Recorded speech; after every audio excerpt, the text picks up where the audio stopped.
Salut mes petits historiens. Après les philosophes des Lumières et les inventions du XVIIIe siècle, on va parler de la Révolution française et de l'Empire français de Napoléon Ier. On perd pas plus de temps, c'est parti. Avant toute chose, merci beaucoup pour les 200 abonnés. On rush du coup les 300 abonnés forcément.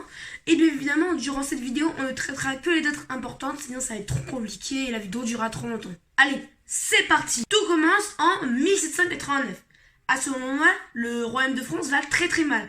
On sort à peine de la révolution américaine de 1775 à 1782 et on vient d'aider les Américains à gagner la guerre, mais malheureusement le royaume est appauvri et il y a une grande famine en 1788. Face à cette crise, Louis XVI, le roi de France actuel, décide du coup d'organiser des états généraux le 5 mai 1789, réunissant les trois ordres principaux, c'est-à-dire le tiers-état, 97% de la population, en gros les habitants, le clergé et la noblesse, les 3% restants de la population. Le clergé, pour rappeler, c'est l'église, tout ça, et les noblesses, c'est les nobles, les riches, bref, vous avez compris. Évidemment, les trois ordres n'arrivent pas à se mettre d'accord entre eux, et le tiers-état, qui arrive à convaincre les autres ordres, décide de créer l'Assemblée nationale. C'est le serment du jeu de paume en juin 1789. Évidemment, Louis XVI n'est pas très d'accord, et justement, il va commencer à être en conflit avec le tiers-état. Et du coup, face à ça, il va renvoyer son ministre le plus populaire, le ministre des Finances, Necker, le 12 juillet 1789. La France est en colère et décide d'aller prendre la Bastille. C'est le 14 juillet 1789. Face à tout ça, Louis XVI est obligé de reconnaître l'Assemblée nationale. Et l'année suivante, le 14 juillet 1790, d'ailleurs c'est ce qu'on fête le 14 juillet, c'est la fête de la Fédération où Louis XVI prête serment au peuple. Mais un an plus tard, en juillet 1791, il s'enfuit et se fait arrêter à Varennes par un maître des postes. Voilà, c'est ça. Il se fait ramener par Lafayette, héros de la Révolution américaine, et la monarchie est abolie en septembre 1792. C'est la première république qui est proclamée par les Jacobins, Robespierre, Danton, etc., etc. Donc ensuite la famille est en prison de Temple et en 1793 la famille royale est guillotinée, surtout Louis XVI et Marie-Antoinette. C'est le début donc de la terreur de Robespierre. On parle de terreur donc de 1793 jusqu'à sa chute en 1794, où en gros tous les opposants politiques à Robespierre, c'est une dictature, sont exécutés par la guillotine, inventée par le docteur Guillotin qui voulait une mort simple, rapide et égalitaire. Bravo D'ailleurs la guillotine, petite anecdote, restera jusque en 1981, quand même ça date. Donc du coup, ensuite, il va y avoir terreur. Robespierre, finalement, est guillotiné en 1794. Et du coup, c'est le début du directoire. Et donc du coup, un certain Napoléon Bonaparte qui s'est illustré au siège de Toulon en 1793. Car oui, à ce moment-là, depuis 1792, on est en guerre contre les Autrichiens, les Anglais, etc. Et c'est un peu le bordel. Finalement, grâce à la bataille de Valmy, on reprend des forces et en 1795, on conquiert la Belgique et les Pays-Bas. Et on construit donc le directoire.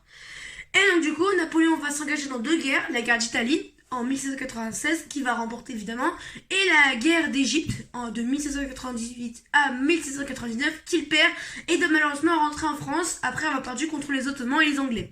Face à ça, il fait un coup d'état pour renverser le territoire et proclamer le consulat.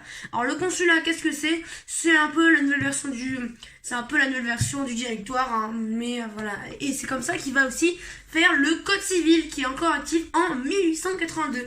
Finalement, il s'en fiche du consulat et proclame l'Empire français en 1804 en se faisant couronner lui-même empereur des Français sous le nom de Napoléon Ier. Donc après la proclamation de l'Empire français, Napoléon va enchaîner quelques guerres, notamment en Prusse, c'est l'ancêtre de l'Allemagne, contre l'Angleterre, contre l'Autriche, etc., etc. Bref, il est le maître de l'Europe.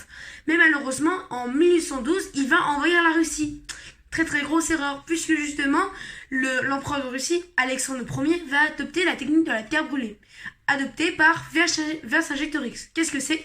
C'est qu'en gros, tu brûles toutes les récoltes, comme ça, l'armée ennemie ne peut pas se nourrir, et donc forcément, elle meurt de froid. En plus, avec le froid qui arrive, donc elle meurt de faim, et le froid qui arrive, et du coup, l'armée française doit se replier, et du coup, ça affaiblit très clairement, et aussi parce que en Espagne, c'est une guérilla, petite guerre espagnole, parce que Napoléon, en 1808, avait mis son frère Louis-Joseph Napoléon Bonaparte sur le trône, sauf que les Espagnols n'en veulent pas de lui et le chassent du pouvoir. Ils veulent plutôt Ferdinand VII d'Espagne, le fils de Charles IV d'Espagne, dit le chasseur. Pas très glamour comme nom. Bref. Et Napoléon va encore plus perdre en 1813 à la bataille des Nations en Allemagne. Il va abdiquer en 1814 et va du coup être en exil sur l'île d'Elbe. C'est entre la Corse et l'Italie. Mais il va revenir en 1815, mais perdre à nouveau la bataille de Waterloo le 18 juin 1815 et partir définitivement au profit de Louis XVIII, le Bourbon, donc qui était le frère de l'ex-Louis XVI guillotiné. Et donc c'est le rétablissement des Bourbons. Et Napoléon finit ses jours sur Sainte-Hélène et meurt en 1821. Voilà. Alors, petit résumé de la vidéo, toutes les dates qu'il faut savoir. Tout d'abord, l'ouverture des États généraux en 5 mai 1789. Le serment du jeu de paume en 1789 en juin. La prise de la Bastille le 14 juillet 1789. La fête de la Fédération où Louis XVI prête serment au peuple le 14 juillet 1790. Et, petite anecdote, c'est ça qu'on fête le 14 juillet et non le prise de la Bastille. Parce que c'est beaucoup répandu, mais voilà. C'était décidé sous la 3e République. Mais ça, on en parlera beaucoup plus tard, dans de futures vidéos. Alors ensuite, on a la fuite de Louis XVI et l'arrestation à Varennes en 1791. La chute de la royauté et proclamation de la République en septembre 1792. Exécution de Louis XVI le 21 janvier 1793. Puis de Marie-Antoinette en octobre 1793 de la même année. Chute de Robespierre en 1794, enfin plutôt juillet 1794, et début du Directoire. Guerre d'Italie en 1796, guerre d'Égypte en 1798, chute du Directoire en 1799 et proclamation du consulat. Empire en 1804, retraite de Russie en 1812 et bataille de Waterloo en 1815. Voilà tout. Voilà les petits historiens, j'espère que vous avez aimé cette vidéo. Alors oui, du coup j'ai repris les vidéos tous les jours.